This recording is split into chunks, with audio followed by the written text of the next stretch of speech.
السلام علیکم ناظرین، آپ دیکھ رہے ہیں ایکسکلوسیو ویوز اور میں ہوں سہیل اقبال بھٹی۔ ناظرین، بات کریں گے کہ پاکستان میں ایران، امریکہ اور اسرائیل کے درمیان جاری جنگ کے نتیجے میں توانائی کی قیمتیں بے قابو ہوتی ہوئی دکھائی دے رہی ہیں۔ وہیں پر حکومت مختلف ایسے میئرز لے رہی ہے جس کے نتیجے میں قومی خزانے کو اور عوام کو مہنگائی اور مہنگی توانائی کے عذاب سے بچایا جا سکے، اور اس مقصد کے لیے مختلف اقدامات تو لیے جا رہے ہیں، لیکن وہ 2 LNG کی ٹرمینل جن سے LNG کی ریگیسیفیکیشن تو آئندہ چند دنوں میں ختم ہو جائے گی، لیکن وہ $15 لاکھ مہینہ کیپیسٹی پیمنٹ وصول کرنے کے لیے تیار ہوئے بیٹھے ہیں۔ چونکہ گزشتہ روز ہم نے آپ کو بتایا تھا کہ معاہدوں کے اندر اجازت دے دی گئی تھی کہ بھلے فورس میجور ہم کلیم بھی کر لیں لیکن آپ کو ادائیگیاں ضرور ہوں گی۔ لیکن آج دوبارہ آپ کو ایکسکلوسیو سٹوری دیں گے، ایک بڑا فالو اپ دیں گے، خالد مصطفیٰ صاحب سے جانیں گے کہ اس معاملے کو الٹیمیٹلی ٹیک اپ کر لیا گیا ہے، کس لیول پر ٹیک اپ کیا گیا ہے، اور کیپیسٹی پیمنٹ کے معاملے کے اوپر ریلیونٹ کوارٹرز اس معاملے پر کیا سوچ رہے ہیں۔ اس پر آج کے شو میں تفصیل کے ساتھ بات کریں گے، اور اس کے ساتھ آپ کو بتائیں گے کہ حکومت نے خطے میں پیٹرولیم مصنوعات کی ممکنہ شارٹیج کے پیش نظر پاکستان میں بھی اب صورتحال کو کنٹرول کرنے کے لیے پیٹرولیم مصنوعات کی سپلائی کو کنٹرول کرنے کا فیصلہ کر لیا ہے۔ یہ کیسے کنٹرول کی جا رہی ہے؟ قیمتوں میں اضافہ ہوگا تو کون برداشت کرے گا، کس کو سبسڈی ملے گی، اور اس کی سپلائی کو کیسے انٹیکٹ رکھنا ہے، اس حوالے سے کچھ جدید ٹیکنالوجی پر مبنی فیصلے کرنے کی تیاری ہو رہی ہے۔ اور اس کے ساتھ ساتھ جو ریسنٹلی 2 ہفتوں میں پیٹرولیم مصنوعات کی قیمتوں میں اضافہ ہوا، حکومت نے عوام پر پاس آن نہیں کیا، پرائس ڈفرینشل کلیم جنریٹ ہوا، اس کو ادا کرنے کے لیے حکومت نے ترقیاتی بجٹ پر 100 ارب روپے کی کٹوتی کر دی ہے۔ کب تک یہ 100 ارب روپے ہے، اس سے عوام کو مزید بوجھ سے بچایا جا سکے گا، یہ تفصیلات بھی آپ کے ساتھ شیئر کریں گے۔ اور اس کے ساتھ آپ کو بتائیں گے کہ خطے کے مختلف ممالک میں جب عالمی سطح پر قیمتیں بڑھیں تو پاکستان میں بھی پیٹرول اور ڈیزل کتنا مہنگا ہوا، کیا پاکستان میں دیگر ممالک کے مقابلے میں زیادہ پیٹرولیم مصنوعات مہنگی ہوئی ہیں، اور اگر کم ہوئی ہیں تو کیا وزارت خزانہ کا دل للچا رہا ہے کہ آنے والے دنوں میں قیمتوں میں کچھ اضافہ کیا جائے؟ اس پر بھی آج کے شو میں بات کریں گے، اور اس کے ساتھ آپ کو بتائیں گے کہ ہم نے آپ کو ایک سٹوری آپ کے ساتھ شیئر کی تھی اور متعلقہ حکام کو جگانے کی کوشش کی تھی کہ پاکستان کی میٹ کی ایکسپورٹ متاثر ہو رہی ہے۔ کچھ کمپنیوں کی من پسند ان کی اجارہ داری کے نتیجے میں، اضافی وصولیوں کے نتیجے میں اب اس کے اوپر نوٹس ہوا، اور اس کے اوپر کیا ڈیولپمنٹ ہوئی ہے یہ بھی آپ کو بتائیں گے۔ اور اس کے ساتھ بتائیں گے کہ اس وقت دنیا بھر کے اندر پاکستان اور اسلام آباد دنیا کی توجہ کا مرکز بنا ہوا ہے۔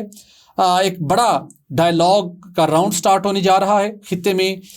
جنگ کے روک تھام اور امن کے قیام کے لیے پاکستان نے ثالثی کا کردار ادا کرنے کا سلسلہ شروع کر دیا ہے، اور کیا اس وقت واقعی کوئی ایک اہم شخصیت اسلام آباد میں موجود ہے، اس پر بھی آج کے شو میں بات کریں گے۔ تو ان ٹاپکس پر بات کرنے کے لیے میرے ساتھ موجود ہوں گے سید خالد مصطفیٰ صاحب۔ خالد صاحب، آپ کا بہت شکریہ۔ ایکسکلوسیو سٹوری دی آپ نے کہ 2 LNG کے ٹرمینل جن کے خلاف فورس میجور تو کلیم کر لیا گیا ہے، انووک کر دیا گیا ہے، لیکن ان کے معاہدوں کے اندر ایسی شرط رکھ دی گئی ہے جس کے نتیجے میں ان کو ڈیلی بیسس پر آلموسٹ $5 لاکھ اور منتھلی $15 ملین ہم نے ہر صورت ادا کرنے۔ بالکل، جبکہ یہ شاکنگ تھا کہ کہیں فورس میجور کلیم کریں، آپ اس کو انووک کریں لیکن ادائیگیاں بھی کرنی پڑیں۔ صحیح ہے۔ تو آپ نے بہت تفصیل کے ساتھ ہمیں یہ بتائی تھی۔ تو ایک تو یہ بتائیے کہ دونوں ٹرمینل سے LNG کی ریگیسیفیکیشن کب تک بند ہونے جا رہی ہے، اور اس معاملے کا کیا اب نوٹس لیا گیا ہے، اس نوٹس لینے کا مقصد کیا ہے؟ بھٹی صاحب، بہت بہت شکریہ۔ اس پہ جو ڈیولپمنٹ ہو رہی ہے اس کی طرف تو میں بعد میں آتا ہوں، لیکن یہ میں بتا دیتا ہوں کہ جو ری گیسیفیکیشن کا جو عمل ہے، وہ جو PJPL کا جو ٹرمینل ہے، پاکستان گیس پورٹ جو کمپنی ہے، ان کا جو ٹرمینل ہے وہاں پہ میرا خیال 27 مارچ کو وہ ری گیسیفیکیشن کا جو عمل ہے وہ ختم ہو جائے گا۔ ایسے ہی جو اینگرو ٹرمینل ہے وہاں پہ تقریباً 2 اپریل تک یہ جو ری گیسیفیکیشن کا عمل ختم ہو جائے گا۔ اب اس کے بعد جو صورتحال پیدا ہوگی وہ تو میں نے پہلے بھی بتایا تھا کہ اب ہمیں کوئی LNG ہمیں امپورٹ ہوتی ہوئی نظر نہیں آ رہی، آخری شاید 8-9 مہینے بھی لگ سکتے ہیں اس میں۔ تو اس حوالے سے اب جو مسئلہ پیدا ہو رہا ہے وہ یہ ہو رہا ہے، پہلے تو میں یہ بتا دوں کہ جو پاکستان میں جو انویسٹمنٹ کرتے ہیں بھٹی صاحب، وہ اگر اینگرو نے کیا ہے، انویسٹ کیا ہے، یا PJPL نے انویسٹ کیا ہے، تو ظاہر ہے انہوں نے FSRU کو ہائر کیا ہوا ہے، وہ بھی انہوں نے لیز پہ لیا ہوا ہے۔ تو ان کے تو پیسے بنتے ہیں جو انہوں نے دینے ہی دینے ہیں آل دا ٹائم. اور وہ ایک ایگریمنٹ کے تحت ہے, 15 سال کا ایگریمنٹ ہے. ایسے ہی جو ہے اینگرو کے ساتھ ہے, تو ان کے بھی جو ہے جو فکسڈ کاسٹ آتی ہے, جو ایک ٹرمینل کو آپ نے تیار رکھنا ہے, فنکشنل رکھنا ہے, آپریشنل رکھنا ہے, ایسے ہی آپ نے FSRU کو بھی رکھنا ہے. اور بٹی صاحب اس میں کچھ گیس رہنے دینی پڑے گی ہمیں, کیونکہ وہ کولنگ اس میں رہے گی تو وہ فنکشنل رہے گا. ادروائز اس کو دوبارہ کمیشن کرنے کے لیے بہت ٹائم لگتا ہے اور بہت سارے ایکسپینسز آتے ہیں. بالکل صحیح, ٹھیک ہے نا. ایک تو یہ بات ہے. دوسری بات یہ ہے کہ پاکستان جو دوسری جو کمپنیز ہیں, جو PJPL ہے اور جو LNG ٹرمینل والے جو دوسرے ہیں, اینگرو ٹرمینل جو کمپنی ہے EETPL, تو یہ دونوں ٹرمینل کمپنیز نے انویسٹمنٹ کی جی. اور یہ جو اس وقت نواز شریف کا دور تھا اور شاہد حقان عباسی صاحب جو تھے وہ ہمارے پیٹرولیم کے منسٹر تھے, ان کو یہ کہا گیا تھا کہ یار یہ کام آپ نے کرنا ہے. تو انہوں نے ساتھ ساتھ سپلائی ایگریمنٹ کیا قطر کے ساتھ جناب. پہلے تو اینگرو ٹرمینل لگایا, اینگرو ٹرمینل لگانے کے ساتھ ساتھ انہوں نے 4 جو RLNG پاور پلانٹ سے وہ اس گورنمنٹ نے لگائے, جو کہ پہلے فیز میں 2 RLNG پاور پلانٹس لگائے گئے تھے کہ یہ ان کو ہم نے گیس دینی ہے جو امپورٹڈ گیس ہوگی. تو یہ سارا ایک معاملہ تھا, اور یہ اس وقت ان کا جو تھا نا, آپ سمجھ لیں کہ گیم چینجر کے طور پہ یہ پروجیکٹ سامنے لایا گیا تھا. بالکل صحیح, ٹھیک ہے نا بٹی صاحب. اب اس سناریو میں جائیں تو یہ ایک ایگریمنٹ انہوں نے کیا تھا, اور اس ایگریمنٹ کی یہ جو کلاس تھی شاید یہ انہوں نے پڑھی نہیں ہے یا کیا مسئلہ ہوا ہے. بہرحال مفتاح اسماعیل صاحب کو بھی ہم اگر اپنا ویو پوائنٹ دینا چاہیں تو یہ پوڈ کاسٹ حاضر ہے, وہ اپنا آ کے ویو پوائنٹ دے سکتے ہیں. بلکہ میں ان کے ساتھ جو ہے نا وہ رابطہ کر کے انہیں کہوں گا کہ آپ ہمارے پوڈ کاسٹ میں آئیں, آپ اپنی سائڈ کی سٹوری بتائیں کہ یہ کیا معاملہ تھا, کیوں ایسا ہوا. دوسری بات یہ ہے کہ بٹی صاحب ہمارا کام ہے, ہم جرنلسٹ ہیں, جو ڈیولپمنٹس ہو رہی ہوتی ہیں وہ تو ہم نے بتانی ہوتی ہیں. تو ہوا یہ ہے, جو لیٹسٹ سناریو ہے وہ یہ ہے کہ جو ٹاپ ڈیسیژن میکرز ہیں اس ملک کے, ٹھیک ہے نا, انہوں نے اس پہ نوٹس لے لیا. اچھا, ٹھیک ہے نا. مطلب ہے کہ آپ کہہ رہے ہیں کہ A بلاک میں 3rd فلور پہ نوٹس نہیں لیا گیا, پرائم منسٹر آفس نے نوٹس نہیں لیا, فنانس منسٹر نے نوٹس نہیں لیا, وہ اپنے کام میں مصروف ہے, تو نوٹس کہیں اور لیا گیا ہے. تو مطلب یہ نوٹس ہم کہہ سکتے ہیں کہ اسلام آباد میں نہیں لیا گیا, تو راولپنڈی میں. ٹھیک ہے. اب وہاں پہ یہ ہے کہ یار ہمارے ملک میں مسائل ہیں, بیلنس آف پیمنٹ کے ایشو آتے ہیں, اور جو ہے آئل امپورٹ بل جو ہے تقریباً $8 ارب کا بڑھنے کا احتمال ہے. تو اب اس سناریو میں ہمیں یہ پیسے بھی دینے پڑیں گے پر منتھ. تو یہ وہ جو ہے, اگر میں ٹرمینل کمپنیز کے حوالے سے بات کروں تو کچھ بات جو ہے ان کی جسٹیفائڈ ہے اس لحاظ سے کہ ایک تو ایگریمنٹ کیا ہے گورنمنٹ آف پاکستان نے اپنی رضامندی کے ساتھ, ٹھیک ہے نا, باقاعدہ انہوں نے پڑھ لکھ کے کیا ہوگا. دوسری بات یہ ہے کہ ان کے کچھ فکسڈ جو ہے ان کے جو کیپیسٹی پیمنٹس میں سے کچھ پیسے وہاں پہ جانے ہی جانے ہر صورت میں. اب سوال یہ پیدا ہوتا ہے کہ ان کا جو پروفٹ ہو سکتا ہے وہ کتنا ہو سکتا ہے, اس کو منیمائز کیا جا سکتا ہے, کتنی دیر کے لیے کیا جا سکتا ہے, کتنا وہ ڈسکاؤنٹ پہ راضی ہو سکتے ہیں, اس میں بات ہو سکتی ہے. لیکن دیکھنا یہ ہے کہ وہ راضی بھی ہوں گے کہ نہیں ہوں گے. میں یہی پہ ایڈ کرنا چاہوں گا, جو آپ نے نوٹس کی بات کی, اگین کیپیسٹی پیمنٹ کا معاملہ ہے اور ساورن ایگریمنٹ ہے. اسی طرح کا سینیریو تو ہمارے IPPs کے معاملے میں بھی حکومت کچھ نہیں کر سکی تھی. ہماری A بلاک 2nd فلور پہ پاور ڈویژن کچھ نہیں کر سکتا تھا. اس وقت بھی ایک کمیٹی بنی جس کے اجلاس راولپنڈی میں ہوئے, اور وہیں سے ہی ایک شخصیت نے ان کو اس ٹاسک فورس کو ہیڈ کیا, لیفٹیننٹ جنرل ظفر اقبال صاحب نے. اور پھر الٹیمیٹلی ہم نے دیکھا کہ جہاں پہ کہا جاتا تھا ساورن ایگریمنٹ سے ہم ان کو اوپن نہیں کر سکتے, ان کمپنیز نے جب ان کو ریلائز کروایا گیا, ان کو سینسٹائز کیا گیا, ملک کا مفاد ان کے سامنے رکھا گیا, ان IPPs نے کیپیسٹی پیمنٹس میں کمی کی, وہ معاہدوں میں نظر ثانی کی گئی. تو یہ بھی وہی صورتحال بنی ہے. اگین عوام کی امیدیں وہاں پہ ہیں, اور وہاں سے ہم توقع کرتے ہیں کہ اگین بہترین ملکی مفاد میں ان کو بھی ریلائز کروایا جائے, دونوں کمپنیز کے مالکان کو, کہ اپنے ساورن ایگریمنٹ سے ٹھیک ہے, لیکن ملک کو حالات کے ایسے درپیش ہے جہاں پہ ان کو خود رضا کرانہ طور پہ آگے بڑھ کے اس کے اندر سے ہمیں ایک ڈسکاؤنٹ دینا چاہیے. بالکل بھٹی صاحب. اب سوال یہ ہے کہ اب جو کلاس ہے اگر اس کو آئسولیشن میں پڑھیں تو وہ صاف نظر آ رہا ہے کہ یہ جو کلاس کے تحت جو ایگریمنٹ میں شامل ہے, اس کے تحت فورس میجور کی موجودگی میں بھی پیمنٹس دینی ہے آپ نے. اچھا, اب جب ہوا یہ ہے کہ جو ٹاپ ڈیسیژن میکرز ہیں انہوں نے کہا ہے کہ یہ جو ایگریمنٹس ہیں نا یہ ہمارے پاس لے آیا. اب وہ انالائز کر رہے ہیں ایگریمنٹس کو. آپ دیکھ رہے ہیں کہ وہ جو کلاز ہے وہ آئسولیشن میں ہے یا اس کا جو کانٹیکسٹ ہے اگر سارا پڑھیں تو اس میں کیا بنتا ہے. اب وہ ساری چیزوں کو دیکھ رہے ہیں, انالائز کر رہے ہیں, تو اس میں وہ دیکھیں گے, پرکھیں گے, اور پھر اس کے بعد اپنی موڈس اپرینڈی جو ہے نا وہ اپنائیں گے کہ اب ہمیں کیسے آگے بڑھنا ہے, ایڈوانسمنٹ کیسے ہونی ہے اس ایشو پہ, کہ اس کو کیسے ریزالو کیا جائے. تو مین وائل جو ٹرمینلز کمپنیز ہیں انہوں نے بھی وارن کیا ہوا ہے کہ جی کہ اگر آپ جو ہے یونیلیٹرلی اگر ایسا کرتے ہیں تو ہمارے پاس London court of international arbitration کا فورم موجود ہے, ہم وہاں پہ جائیں گے. بہرحال یہ ایک ڈیولپنگ سٹوری ہے جو کہ ہم نے اپنے ناظرین کو بتایا ہے کہ دیکھتے ہیں اب یہ جو ہے اونٹ کس کروٹ بیٹھتا ہے اس حوالے سے. بالکل بڑی امپورٹنٹ ڈیولپمنٹ ہے اور بہت ہی امپورٹنٹ اور سینسٹیو معاملہ. خالد صاحب آپ نے بہت ٹائملی اجاگر کیا, آپ نے کویسچن کیا. مجھے یاد ہے کچھ ہفتوں سے آپ مسلسل پیٹرولیم منسٹری کو نوک کر رہے تھے کہ بھائی اس پہ کیا معاملہ ہے, کیا آپ کا سٹینس ہے, کیا آپ کر رہے ہیں. تو آپ نے بہت رائٹلی سب کو جگانے کی کوشش کی, اور اچھی بات یہ ہے کہ الٹیمیٹلی اس معاملے کو ٹیک اپ کر لیا گیا. تو خالد صاحب آگے بڑھتے ہیں. توانائی کے ساتھ جڑی ہوئی خبریں سامنے آ رہی ہیں اور ایک بڑا انیشیٹو لیا فیڈرل گورنمنٹ نے, جہاں عالمی مارکیٹ میں قیمتوں میں اضافے کا سلسلہ جاری تھا, اور الٹیمیٹلی پہلے تو ایک مارچ کے فرسٹ ویک میں آپ کو یاد ہوگا اس وقت مارکیٹ کے حالات اتنے خراب تھے کہ لوگ ہولڈنگ کرنا شروع کر رہے تھے. ان کو کنسرن تھا کہ 15 مارچ سے قیمتیں بڑھیں گی, لیکن حکومت کو مارکیٹ میں انٹروین کرنا پڑا. 55 میں فی لیٹر پیٹرولیم مصنوعات کی قیمت پیٹرول اور ڈیزل بڑھائے گئے, جس کے نتیجے میں ہولڈنگ رک گئی اور الٹیمیٹلی سپلائی انٹیکٹ رہی, اور لیکن لوگوں پر بوجھ گیا, پریشانی ہوئی. لیکن اس کے بعد قیمتوں میں اضافہ نہیں کیا گیا. 2 مرتبہ یہ ٹرینڈ آیا, لیکن حکومت نے PDC کے تھرو اس کو ابزارو کرنے کی کوشش کی. یہ نہیں کہ حکومت خزانے سے کمپنیوں کو ادائیگی کرے گی, تو وقتی طور پر عوام ایک بڑے بوجھ سے بچ گئے. اور ہم دیکھتے ہیں کہ PDC جب جنریٹ ہوا تو کمپنیوں کو, آئل مارکیٹنگ کمپنیوں کو بڑا کنسرن تھا کہ ہمارا کیش فلو متاثر ہو, حکومت ایک پروسیجر ہے وہ فلفل ہوگا, پھر ادائیگی ہوں گی, بڑے مسائل آتے ہیں. جو پیٹرولیم پروڈکٹ آپ نے سیل کی ان کا آڈٹ ہو رہا ہے, اوگرا کا رول ہے, تو بڑے مسائل ہوتے ہیں گورنمنٹ سے چیزوں کو کلیئر کروانے میں. لیکن او میپ جہاں آپ نے کنسرن شو کری, وہیں پر آج یہ خبر سامنے آئی کہ حکومت نے الٹیمیٹلی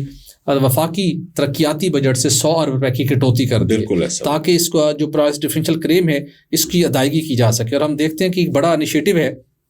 لیکن اس کے ساتھ ساتھ ہم یہ بھی دیکھتے ہیں خالد صاحب کہ جو تھوڑا سا ہم بات کرتے ہیں کہ حکومت نے قیمتیں بہت زیادہ بڑھا دی, تو میرے ذہن میں بھی سوال تھا کیا واقعی ہی خطے کے دیگر ممالک کے مقابلے میں یہاں پر ہم نے زیادہ قیمتیں بڑھا دی ہیں. اب 2 سینیریو ہیں جو ہم اپنے ویورز کے سامنے رکھنا چاہتے ہیں, جس پہ ہم دیکھتے ہیں کہ ایک تو ہم انڈیا کی مارکیٹ کے ساتھ بھی اپنے آپ کو کمپیئر کرتے ہیں, دوسرا مڈل ایسٹرن کنٹری کے ساتھ کمپیئر کرتے ہیں. ان مڈل ایسٹرن کنٹری کے ساتھ کمپیریزن بنتا نہیں ہے, چونکہ وہ آئل پروڈیوسنگ کنٹریز ہیں, ان کی اسٹریٹجک ریزرو جو ہیں فارن ایکسچینج کے وہ مالا مال ہیں, وہ مینیج کر سکتے ہیں. اور اس وقت ان کو ویسے ہی جس صورتحال کا سامنا ہے وہ قیمتوں اچانک بڑھا کر وہ بوجھ عوام پر نہیں ڈالنا چاہیں گے, پھر ان کی مارکیٹ کم ہے. پھر کمپیریزن بنتا ہے انڈیا کے ساتھ. انڈیا نے اس سینیریو میں کیا کہ اس کے پاس 2 آپشن تھے کہ وہ جس طرح پاکستان کے اندر نان سٹاپ پیٹرولیم پروڈکٹ کی سپلائی جاری ہے, آپ ہیں, میں ہوں, ہم ابھی سب عید پہ گئے ہیں, چاند رات پہ گاڑی باہر نکلی گئی تھی, آپ کہیں گئے ہوں, کسی نے آپ کو یہ نہیں کہا کہ جناب آپ 10 لیٹر لے سکتے ہیں, پیٹرول کی راشننگ ہو چکی ہے, ایک لمٹ ہے, اپر لمٹ سے زیادہ نہیں لے سکتے, یا کوئی پیٹرول پمپ ڈرائی دکھائی دیے. پورے ملک کے اندر ہر جگہ پہ پیٹرولیم مصنوعات کی سپلائی جاری ہے.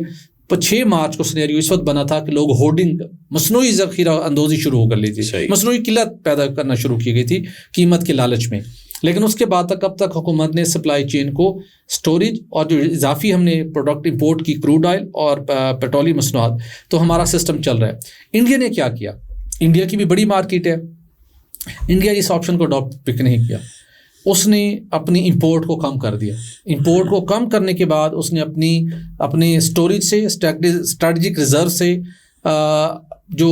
پروڈکٹ کی ریلیز تھی وہ کم کر دی, جس کے نتیجے کے اندر ہم دیکھتے ہیں گزشتہ 2-3 روز کے دوران پیٹرول پمپس کے اوپر گاڑیوں کی, موٹر سائیکلسٹ کی لمبی قطاریں ہیں. اب وہ ان کو کیا مسئلہ ہے, ظاہر بڑی اکانومی ہے کہ اگر ہم اضافی پروڈکٹ لے کے آتے ہیں کہ سسٹم نان سٹاپ چلے تو ہمیں قیمت چھوٹ کرے گی. صحیح ہے, قیمت چھوٹ کرے گی. مودی پہلے ہی اخلاقی صفاتی طور کے پر وہ تنہائی کا شکار ہے, تو عوام کو اس کو سامنا کرنا پڑے گا, لیکن ابھی بھی لوگ اس کے گلے پڑے ہوئے ہیں. LPG کی مارکیٹ میں مہنگی موجود ہے, اس نے سپلائی امپورٹ کم کی ہے, جس کے نتیجے میں لوگ